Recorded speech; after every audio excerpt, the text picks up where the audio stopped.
बोले कैसे? हमने कहा रामलला की ज़रूरत है, 2 रामलला चाहिए हम लोगों को।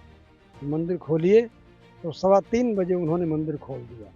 जबकि 5 बजे नियम था मंदिर खोलने का। तो वाला वो धड़ाम से गिरा निर्वाह की कपट। जब गिरा तो धूल-धूल हो गई। तो शंभूनाथ जी ने कहा, स्वामी जी, हमने कहा हाँ यार जिंदा हैं। वो सोचे कि दब गए, क्या रखा, 4 ईंटा इधर रखा, रामलला को विराजमान किया। फिर उसी कमरे में आ गया। राजमाता जी मेरे शरीर की धूल मत्थे में लगाने लगी। हमने कहा, अरे माता जी मंदिर बनेगा, चंदन लगाइएगा, धूल क्या? बोले अयोध्या पता नहीं यात्रा मुझे। में आज हमारे साथ जुड़ रहे हैं खास बातचीत करने के लिए श्रीमद जगत गुरु रामानुजाचार्य स्वामी श्री वासुदेवा आचार्य विद्या भास्कर महाराज जी हमारे साथ जुड़ रहे हैं। जिस तरीके से 22 जनवरी नजदीक आता जा रहा है उसको लेकर पूरे भारतवर्ष में नहीं पूरे विश्व में एक हर्ष उल्लास के साथ राम जन्मभूमि में जो प्राण प्रतिष्ठा होने जा रहा है उसको लेकर लोग खुशियां मना रहे हैं। आज हमारे साथ बातचीत करने के लिए जुड़ रहे हैं महाराज जी, आपका बहुत बहुत स्वागत है हमारे साथ। खुशियां मनाने का तो वास्तविक पर्व उपस्थित है। भगवान श्री राम की जन्मभूमि पर मंदिर बन रहा है, लगभग बन चुका है। भगवान की प्रतिष्ठा हो रही है। और हम सब लोगों ने तो बहुत ही संघर्ष झेला है, लाठियां भी खाई हैं हम सब लोगों ने। और 6 दिसंबर 1991 में हमने कार सेवा सत्याग्रह का नेतृत्व भी किया था। और 6 दिसंबर 1992 में ढांचा भी ध्वस्त किया था। ढांचा ध्वस्त करते समय अशोक सिंघल जी के साथ ही कार सेवा कर रहा था मैं। और आडवाणी जी और जोशी जी आदि भी सब लोग थे। लेकिन कार सेवा के समय बिल्कुल मैं और अशोक सिंघल जी थे। और आडवाणी और जोशी जी मंच पर पहुंच चुके थे, जहां से बोल रहे थे, आप लोग ढांचे से उतर जाएं, ढांचे से उतर जाएं। हमने कहा अशोक जी से, ये क्या बोल रहे हैं? बोले इन लोगों का काम है नेताओं का ये बोलना। हम लोगों को जो करना है हम लोग कर रहे हैं, हम लोग करेंगे। और वही हो गया, जो करना था वो कर दिया। शतरंज की बिसात जो बिछाने वाले थे इस ढांचे के ऊपर, उस शतरंज की बिसात को ही हम लोगों ने ध्वस्त कर दिया। एक ऐसा अवसर आया उस समय, ढांचा आधा ध्वस्त हुआ था, एक पूरा ध्वस्त हो गया था, दूसरा आधा ध्वस्त हुआ था। तब तक किसी ने कहा कि अभी तो नेवी वाले आ जाएंगे कब्जा करने के लिए। तो अशोक जी ने हमसे कहा, हम लोग फिर कार सेवा करते करते फिर स्वयं सेवक आए, बोले स्वामी जी आप अंदर चलिए। अशोक जी से कहे आप अंदर चलिए। विश्व तीर्थ जी पेजावर पीठाधीश्वर जी वयोवृद्ध थे, तो उन लोगों के पास मंदिर के सब सामान उठा करके हम लोगों ने सुरक्षित रख दिए थे।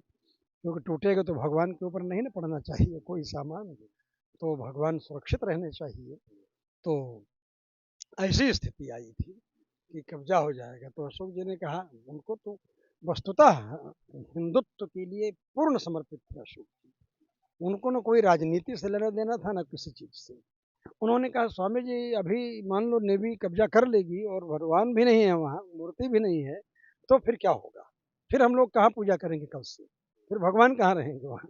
फिर तो जो था उससे भी नुकसान हो जाएगा। तब हमने कहा तो क्या करना है? बोले किसी भी तरह वहाँ रामलला को विराजमान करना चाहिए। तो मैं गया फिर रंगमहल, क्योंकि जो रामलला थे पहले, उनको विराजमान करने में तो 2 लाख लोगों को पार करके पहुंच पाता मैं। तो वो उनको तो पार नहीं किया जा सकता था। तो रंगमहल से 2 रामलला लिए। और वहाँ के पुजारी जी राघव दास जी थे, हमारे प्रेमी ही थे। महंत बलराम दास जी महाराज जी थे, जिन्होंने कहा, अरे जगत गुरु जी कार सेवा कर रहे हैं। हमने कहा आप भी कर सकते। बोले मैं बूढ़ा आदमी क्या करूँगा? तो हमने कहा नहीं कर सकते हैं। बोले कैसे? हमने कहा रामलला की ज़रूरत है, 2 रामलला चाहिए हम लोगों को। मंदिर खोलिए, तो 3:15 बजे उन्होंने मंदिर खोल दिया। जबकि 5 बजे नियम था मंदिर खोलने का। 3:15 बजे मंदिर खोल के 2 रामलला दिए। हम और राघव दास जी और शंभूनाथ जी विभाग प्रचारक थे उस समय, वो तीनों आदमी हम लोग चले। शंभूनाथ जी अंदर गए, राघव जी गए, तब तक निर्वाकी के पत्थर वाला वो धड़ाम से गिरा निर्वाकी का पत्थर। जब गिरा तो धूल धूल हो गई। तो शंभूनाथ जी ने कहा, स्वामी जी, हमने कहा हाँ यार जिंदा हैं। वो सोचे कि दब गए क्या, इसलिए धूल धूल हो गई। तो हमने कहा सुरक्षित है। हम लोग तीनों आदमी एक बैग मिल गए वहाँ अंदर। आनंद के उत्सव में सब सुरक्षित हैं। 4 ईंटा इधर रखा, 4 ईंटा इधर रखा, रामलला को विराजमान किया। फिर उसी कमरे में आ गया। राजमाता जी मेरे शरीर की धूल मत्थे में लगाने लगी। हमने कहा, अरे माता जी मंदिर बनेगा, चंदन लगाइएगा, धूल क्या? बोले पता नहीं मैं जिंदा रहूंगी कि नहीं। बहुत भाव कर देने वाली बात उन्होंने कही। अभी ये सब बातचीत हो ही रही थी, तब तक बलिदानी जत्था मत्थे पर लिखा रहता था उस समय, जो अब बलिदान देने के लिए तैयार थे। तो बलिदानी जत्था लिखा हुआ था मत्थे पर। कार सेवक आया और रामलला को दोनों लेकर के आ गया। अशोक जी ने कहा इतनी मेहनत से रखा गया था, क्यों ले आए? हमने कहा इसको क्या पता कि रखा गया है, इसने सोचा होगा कि, बोले स्वामी जी बड़ी मेहनत से आपने रखा था। हमने कहा क्या पता भगवान को यही मंजूर हो, पूरा ढांचा ध्वस्त कराना हो, भगवान को नहीं भी होगी, ना आ रही हो, अफवाह उड़ गई हो, ये भी हो सकता है। और हुआ यही, वो अफवाह ही थी। रामलला जो है आ गए वहाँ, रंग महल वाले रामलला फिर रात भर हमारे यहाँ भास्कर भवन में यहाँ रहे। असली वाले रामलला वहाँ विराजमान कर दिए। हम लोग रात को 2:30 बजे आरती वारती करके धर्मदास पहलवान जी और सब लोग, और जो रामलला रंग महल वाले थे वो रामलला रंग महल वाले दोनों रंग महल में लौटा दिए। बाद में हमारे नाम पर लाल दास का स्टेटमेंट आया कि जगत गुरु वासुदेवाचार्य ने असली रामलला की मूर्ति गायब कर दी, नकली रामलला रख दी, वो सोने की मूर्ति थी। तरह तरह के आक्षेप आरोप लगाए गए। दैनिक आज में छपा था, वाराणसी वाले में, गांडीव में भी ये समाचार छपा था, मतलब उसी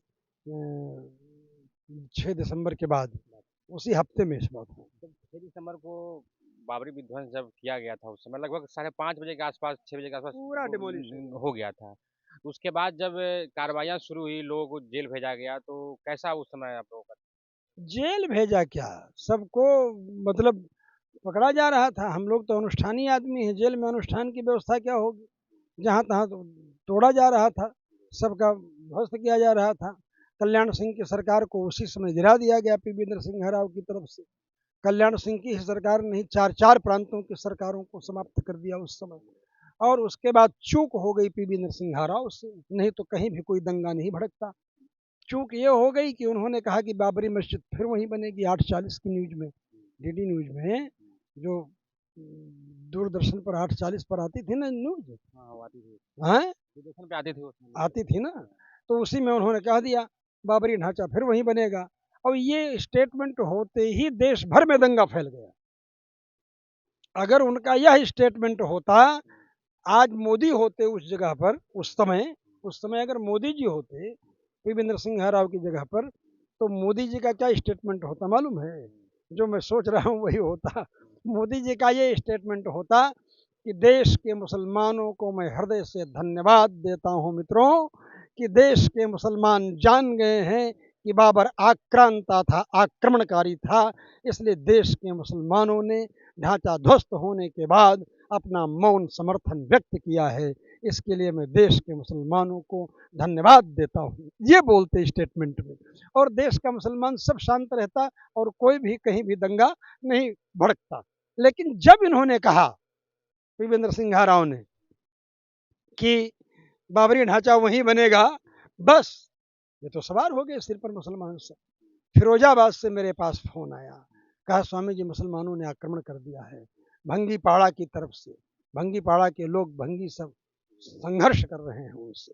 भंगी तो वही थे जिनके धर्म को भंग किया लोगों ने, धर्म भंग किया मुसलमानों ने। जिस समय कुआं में गाय की हड्डी डाल करके, गाय का मांस डाल करके जिस कुआं का पानी हिंदू पीते थे, तो उनको किसी तरह धर्म भंग करना, धर्म भंग करने के बाद फिर वो भंगी भंगी कहलाए।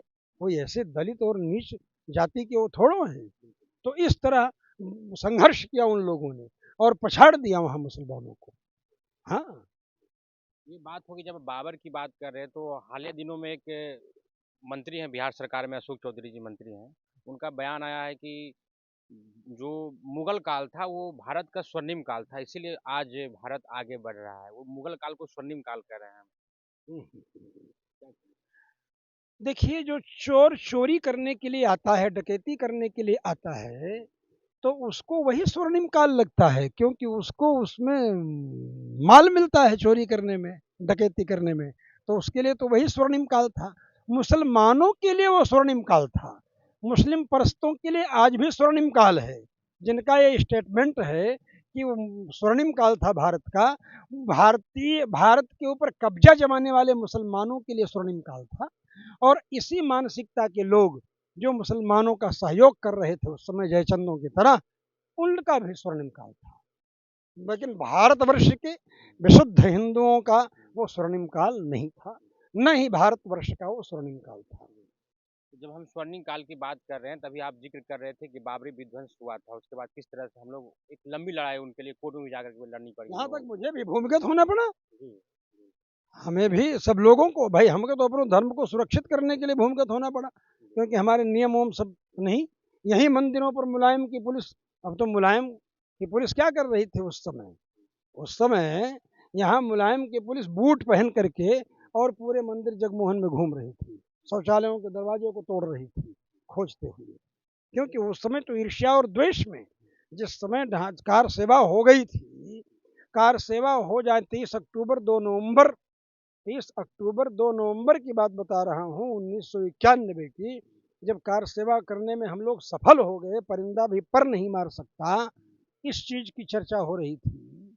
उस समय क्या कहा था मुलायम सिंह ने अधिकारियों को, यहाँ के कमिश्नर को और यहाँ के लोगों को गालियां देते हुए उन्होंने कहा था, साले तुम लोग के रहते हुए इस तरह हो गया, तुम लोगों ने क्या किया? और मुस्लिम तुष्टीकरण के चक्कर में, उसी खुन्नस में उन्होंने 30 अक्टूबर को जो कार सेवा कर लिया, 2 नवंबर को जब कार सेवा करने के लिए फिर से चले, कीर्तन कर रहे थे, कार सेवा नहीं कर रहे थे, केवल कीर्तन कर रहे थे नाम लेते हुए भगवान का, उस समय मुस्लिम गुंडों को वर्दी बंटवाई और वही सब गोली चलाए, पुलिस की वर्दी बटी। ये तो इतिहास साक्षी है। इतिहास के वे काले 45 मिनट नाम से भानु प्रताप शुक्ल का दैनिक जागरण में राष्ट्रीय चिंतन नाम के स्तंभ में ये लेख छपा हुआ है। जो लोग कह रहे हैं कि जो राम मंदिर बन रहा है उसमें ना ही बीजेपी का कोई योगदान है, ना ही प्रधानमंत्री मोदी जी का योगदान है, ये तो एक कोर्ट का फैसला ये आया है, इसको किस रूप में देखते हैं? तो कोर्ट का फैसला आना तो अच्छी बात है, ये तो संविधान की जीत है, इसमें कि योगदान की बात, योगदान यही है कि हाई कोर्ट ने जिस समय ढांचा ध्वस्त हो गया था, उस समय प्रयागराज हाई कोर्ट ने कहा था कि रामलला को सुरक्षित रखने की व्यवस्था सुनिश्चित होनी चाहिए, कोर्ट का आदेश है। रामलला पूर्ण रूप से सुरक्षित रहने चाहिए, उनको धूल धूप धुआं वर्षा किसी भी प्रकार की क्षति किसी भी प्रकार की नहीं पहुंचनी चाहिए।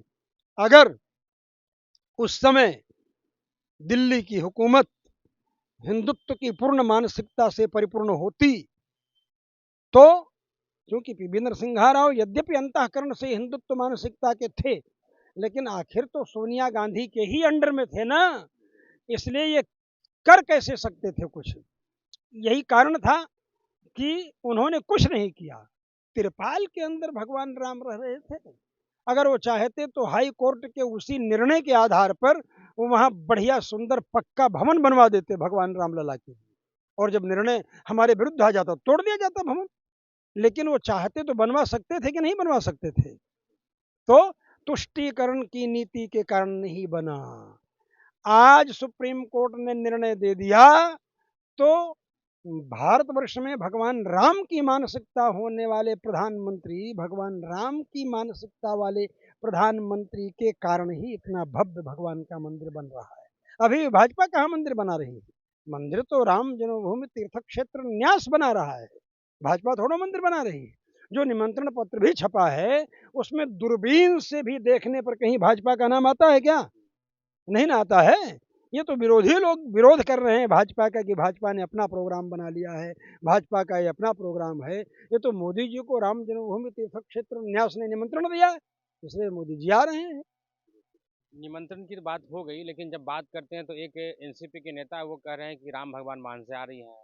किन्हीं का कहना है कि राम भगवान, एक तेजस्वी यादव जो डिप्टी सीएम है बिहार के, उनका कहना है कि मंदिर बनाने से कुछ फायदा नहीं है, राम भगवान मोदी के भरोसे नहीं है जो राम मंदिर के लिए वो इस तरह की बातें कह रहे हैं। मस्जिद, वो अस्पताल बनानी चाहिए, मंदिर क्यों जाएगा? अगर भूखे रहेंगे तो, भूखे रहेंगे तो मंदिर थोड़ी जाएंगे लोग, बीमार रहेंगे तो अस्पताल जाएंगे, तो मंदिर से क्या फायदा है? मंदिर से बहुत बड़ा फायदा है। उनको ये क्या पता है कि व्यक्ति का रोग सबसे पहले मन में आता है, बुद्धि में आता है। रोग की उत्पत्ति का कारण बुद्धि का विकृत होना है, मन का विकृत होना है। आयुर्वेद शास्त्र कहता है चरक संहिता में, प्रज्ञापराध सबसे बड़ा कारण है रोग को उत्पन्न करने का, ये आयुर्वेद का सिद्धांत है। ये स्वयं रोग के शिकार होंगे, 4-6 महीने बीतने दीजिए, क्योंकि इनकी बुद्धि ये कहती होगी अंदर अंदर से कि तुम क्यों इस तरह से भगवान राम की जन्मभूमि के लिए कह रहे हो कि वहाँ हॉस्पिटल बन जाना चाहिए। हॉस्पिटल क्यों बन जाए? हॉस्पिटल भी बनना चाहिए, हॉस्पिटल भी ज़्यादा बन रहे हैं पहले की अपेक्षा। इस शासन में जितने हॉस्पिटल बने हैं उसका गणित निकालिए तो कितने गुना ज़्यादा हॉस्पिटल बने हैं, कितने गुना ज़्यादा पुल बने हैं, कितने गुना ज़्यादा एयरपोर्ट बने हैं। ये आप देखिए, विचार कीजिए तो।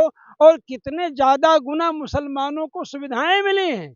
उतनी सुविधाएं मुसलमानों को कांग्रेसी हुकूमत में नहीं मिली जितनी सुविधाएं हमारे मोदी जी ने मुसलमानों को दिया है। और मुसलमानों का विश्वास और भरोसा मोदी जी के प्रति है, ओवैसी के ऊपर नहीं है, न बदरुद्दीन न असदुद्दीन, किसी भी के ऊपर जो है मुसलमानों का भरोसा नहीं।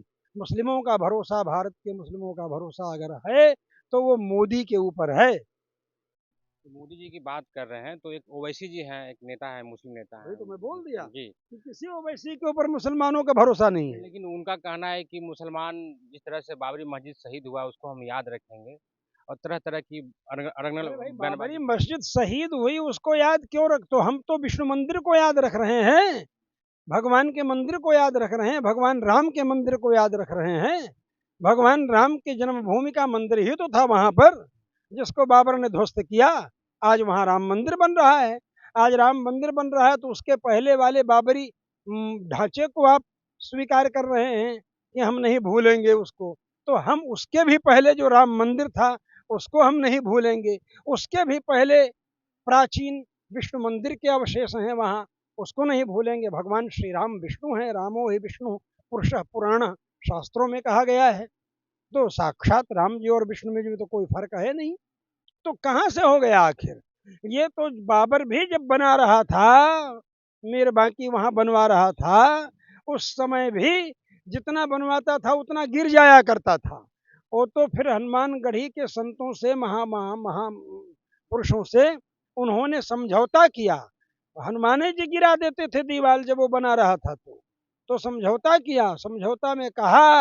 समझौता में ये कहा कि यहाँ कसौटी के पत्थर के खंभे लगेंगे, यहाँ 12 भगवान की मूर्ति रहेगी। 12 सुअर घुस जाए तो नापाक हो जाती है मस्जिद।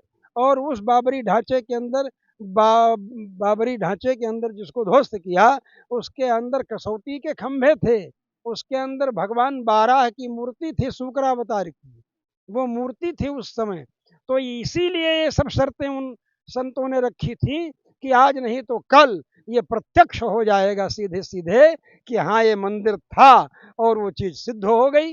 नीचे तलघर खोदा गया तो उसमें कितने प्रमाण मिले ये तो तुम लोगों को मालूम ही होगा। बिल्कुल, बिल्कुल। लेकिन ये कुछ लोगों का कहना है, बहुत सारे ऐसे बयान भी आ रहे हैं सोशल मीडिया पे कि हमारी बारी आएगी तो मंदिर तोड़ करके मस्जिद बना दिया जाएगा, इस तरह की बातें आ रही ये तो युग में होता है, उत्थान पतने प्रकृति नियम। ये तो संसार है, संसार में चक्र चलता रहता है, संसार चक्र है। एवं संसृत चक्रेस्मिन् भ्राम्यमाणे स्वकर्म भी। और चक्र चलता है, चलेगा तो चक्के का जो हिस्सा जमीन से सटा हुआ है वो जब ऊपर जाएगा, ऊपर वाला हिस्सा नीचे आएगा, नीचे वाला ऊपर जाएगा, ऊपर वाला नीचे आएगा, नीचे वाला ऊपर जाएगा, तभी स्पीड होगी। जितनी जल्दी जल्दी आएगा जाएगा उतनी ही ज़्यादा हाई स्पीड होगी। तो ये कोई आश्चर्य नहीं है। तुम्हारी बारी आएगी तुम गड़बड़ाओगे, फिर मेरी बारी आएगी तो फिर मैं गड़बड़ाऊंगा। ये तो लगातार चलता रहेगा, इसको कोई गारंटी लेता है क्या? मैं तो कहता हूँ भारतवर्ष की व्यवस्था के खिलाफ ये लोकतंत्र ही है। मैं लोकतंत्र की खिलाफत नहीं करता, लेकिन ये व्यवस्था ही लोकतंत्र की जो है ये इसी तरह की है। षड्यंत्र है एक तरह का कि भारत के ऊपर इन लोगों की हुकूमत रहे। यहाँ तो बकरीदन नाम से बकरी की भी जनसंख्या गिना दी गई थी ना, उस समय नोट करा दिया गया था जब हिंदुस्तान और पाकिस्तान विभाजन हुआ उस समय, संख्या ज्यादा दिखाने के लिए। और अब तो संख्या इनकी हो ही गई है ज्यादा, अब तो संख्या ज्यादा हो भी गई है। और ये तो षड्यंत्र ही है पूरे भारतवर्ष के अंदर कि किस तरह से भारत को कब्जे में किया जाए। और उस दिशा में निरंतर बढ़ते चले जा रहे हैं, जिसको कि पुष्पेंद्र कुलश्रेष्ठ बार बार रेखांकित करते हैं और स्पष्ट भी करते हैं। है। ये तो बात हो गई, लेकिन एक खबर आ रही है। खबर क्या कहते हैं कि जब हम बात कर रहे हैं मंदिर की बात कही जाती है, तो कहा ये भी जा रहा है कि मंदिर बन रहा है। लेकिन जो बयान एक आया है, दिग्विजय सिंह का बयान आया है हालिया दिनों में। दिग्विजय सिंह कह रहे हैं कि जो पुरानी जिस मूर्ति के कारण झगड़ा इतना हुआ था, वो मूर्ति कहाँ है, जो नई मूर्ति स्थापित की जा रही है वहाँ पर 51 इंच की मामले उनको में। ये पता ही नहीं है को मूर्ति कहाँ है भाई। दिग्विजय सिंह जी आप आइए, उस मूर्ति का दर्शन कर लीजिए। अभी प्रतिष्ठा नहीं हुई है नई वाली मूर्ति की, तो उसी मूर्ति का न दर्शन हो रहा है। उसी मूर्ति के सामने चंपत राय जी के द्वारा हमें बुलाया गया कि स्वामी जी आप आइए, हनुमान जी की प्रतिष्ठित करना है। तो उसी मूर्ति के सामने मैं हनुमान जी को प्रतिष्ठित करके आया था, जब काष्ठ मंदिर बनकर तैयार हुआ था। तो वहाँ प्रतिष्ठित वही उसी रामलला की मूर्ति के सामने हनुमान जी को प्रतिष्ठित करके आया था। तो वो रामलला तो है ही है, उन्हीं का दर्शन हो रहा है इस समय। जो लोग दर्शन कर रहे हैं उन्हीं का दर्शन कर रहे हैं ना। अभी भी हमें दिग्विजयनाथ जी ने तो स्थापित करवाई थी मूर्ति 1947 में। अभी भी दिग्विजय सिंह आवे, उस नाथ को दिग्विजय सिंह की बात बोल रहे हो ना, अपना नाम कलंकित मत करें। अभी भी आ जाएं, अभी दर्शन कर लें रामलला का, हम तो स्वागत कर रहे हैं उनका। 22 जनवरी को राष्ट्रीय उत्सव के रूप में पूरे भारत वर्ष में मनाया जाएगा, जिस तरह से रामलला का प्राण प्रतिष्ठा हो रहा है। लेकिन एक बदरुद्दीन अहमद जी जो है वो एक बयान दिए हैं कि जो मुसलमान तमाम भारत में जितने भी मुसलमान हैं, वो 20 जनवरी से लेकर के 26 जनवरी के बीच में वो घर से ज़्यादा बाहर ना निकले, ना ज़्यादा ट्रेन की यात्रा करें। उनका ऐसा कहना है। क्यों ना निकलें, क्यों बाहर ना निकलें, क्या समस्या है? उनका ये कहना है कि मुसलमान लोग बाहर ना निकलें। मैंने क्यों ना निकलें बाहर? क्या पता, उनका कहना है कि ना निकले, क्या पता कुछ अनहोनी हो सकता है। अब तो वो जानेंगे कि क्यों ना निकलें बाहर। वो तो वही जानेंगे ना कि क्यों ना निकलें बाहर, ऐसा क्यों कहा उन्होंने। महाराज जी, जाते जाते आप रामलला के लिए कुछ ऐसा एक श्लोक या मंत्र सुनाना चाहेंगे? श्रीरामं जानकीनाथं उर्मिलेशं च लक्ष्मणं भरतं माण्डवीकान्तं शत्रुघ्नं श्रुतिकीर्तिपं कौसल्यां वां सुमित्रां च कैकेयीं रूपमालिनीं तिस्त्रीणां मातॄणां नाथं वन्दे दशरथं नृपम् अयोध्यायस्य वैकुण्ठं सरयू विरजानदी वासिनो नित्यलोकस्थाः तस्मै रामाय मङ्गलम् जयत्याश्रितसन्त्रासध्वान्तविध्वंसनोदयः प्रभावान् सीतया देव्या परमव्योमभास्करः चतुर्मुखैश्वरमुखैः पुत्रपौत्रादिशालिने नमः सीता समेताय रामाय गृहमेधिने। बहुत बहुत धन्यवाद महाराज जी। बहुत बहुत धन्यवाद आपको भी। अयोध्या यात्रा में आज के लिए फिलहाल इतना ही। इसी तरह के वीडियो को देखने के लिए हमारा हिंदुस्तान के साथ आप बने रहिए। तब तक दीजिए मुझे इजाज़त। नमस्कार।